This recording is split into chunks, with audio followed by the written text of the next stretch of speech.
Hi, I'm Angela from 𝗬𝗵𝗽𝗚𝗏𝗧𝗏 and I make healing crystal jewellery. Today I'm going to be talking all about green adventuring, its healing properties and also some of its uses in Feng Shui. If that's the type of video that you do like to see, please do click the like and subscribe, and if you're watching me over on IGTV, please do pop my @𝗬𝗵𝗽𝗚𝗏𝗧 a follow. And you can find my jewellery on 𝗬𝗵𝗽𝗚𝗏𝗧𝗏. So let's get straight into it. Green Aventurine, beautiful stone, isn't that?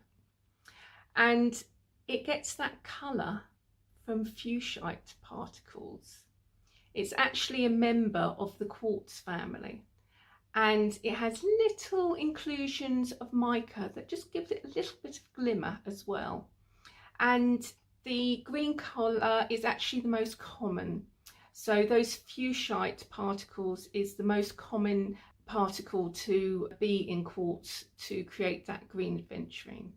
It was very prized in ancient Tibet, and it was found in loads of statues and adornments, and it was supposed to increase visionary power there.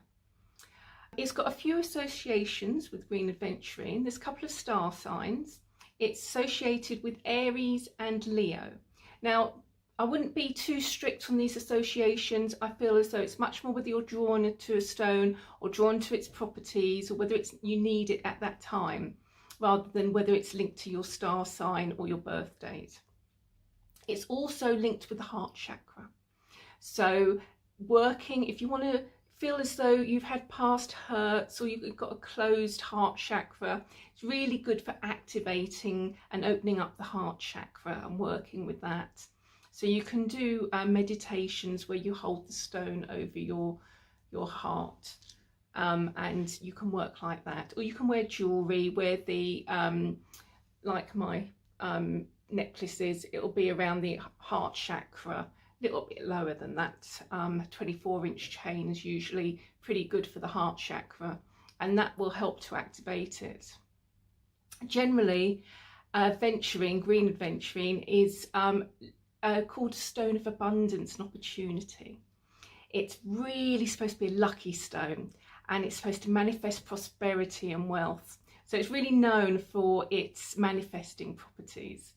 And what I like about it, unlike citrine, which just sort of attracts money into your life and success also, but it actually creates synchronicities and to bring you opportunity. So it creates situations in your life that will help you achieve your goal. So it's really great if you're setting up a new business and you want it to be a success. Adventuring just makes you that little bit lucky, gets you into those opportunities that you need. It's a really great stone for new businesses.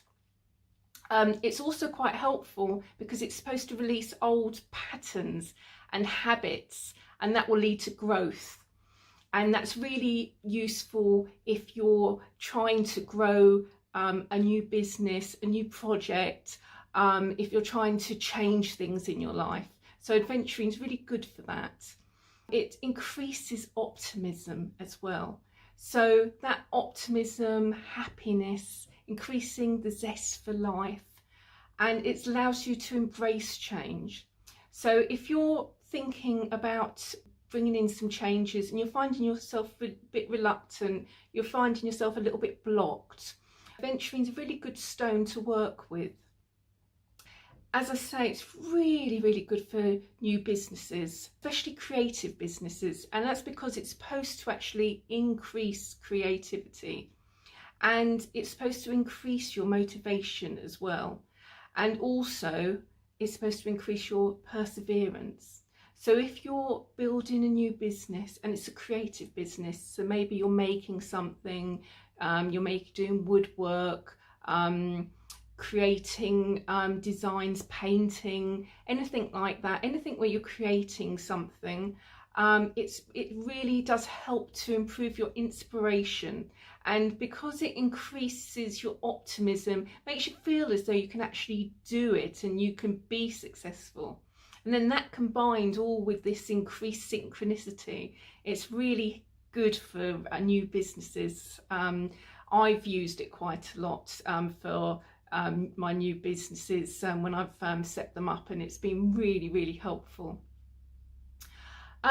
Also on a sort of a more job side, it's not necessarily business, but in a professional, your professional skills, it's supposed to increase your management skills. So it's supposed to increase decisiveness, leadership skills, and also can be used with other crystals as well. So if you're thinking about increasing prosperity, increasing business success, things like that, you can use it with citrine, and it's really great to use in grids. So I've actually used it in a prosperity money grid, and I've actually made a video. I'll link it in the description so you can see the full grid that we use. But I used it with citrine, with aventurine, with green calcite. So it was mainly those 3 stones. And it's really good to just sit there in the corner of your room and help you to focus on prosperity. Also, another thing which I don't know whether you know about my channel, I do quite a lot of tests on the EMF. So I've got a little EMF reader, and I just check to see whether different crystals will help. And aventurine, green aventurine, is one of the ones that is supposed to help absorb electromagnetic radiation. I actually have got a video where I test aventurine, and I'll include that in the link as well. If you wear it, it will help to absorb any EMF. So EMF is the radiation that comes from phones, TVs, computers, your broadband, Wi-Fi, and also the new 5G is supposed to be particularly high in EMF. So it's great to wear so the crystal absorbs it rather than you.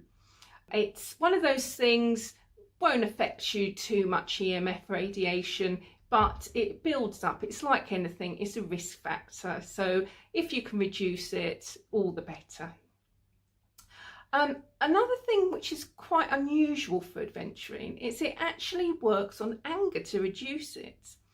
And if somebody's got a quick temper, it's supposed to actually reduce it down. So it's actually used quite often to heal problematic relationships. So if you're always going into arguments with somebody, it can be your romantic partner, can be friends, family. Wearing an aventurine or giving an aventurine will help to reduce that anger between you, and it'll help to calm things down and cool things off. It's quite a cooling stone, I always think, green aventurine. So just think about it as being really calming and working on your anger, and of course it increases that optimism and happiness. So it's a really nice stone to work with for trying to calm down relationships, just get it more on an even keel. Now, the last thing I want to talk about is green aventurine and Feng Shui. Now, I'm no Feng Shui expert, but I do like to include a few tips because I know you love to hear where to place things and how to use them in your home. So the green aventurine, it's got a wood energy, and that is supposed to be for health, new beginnings and expansion.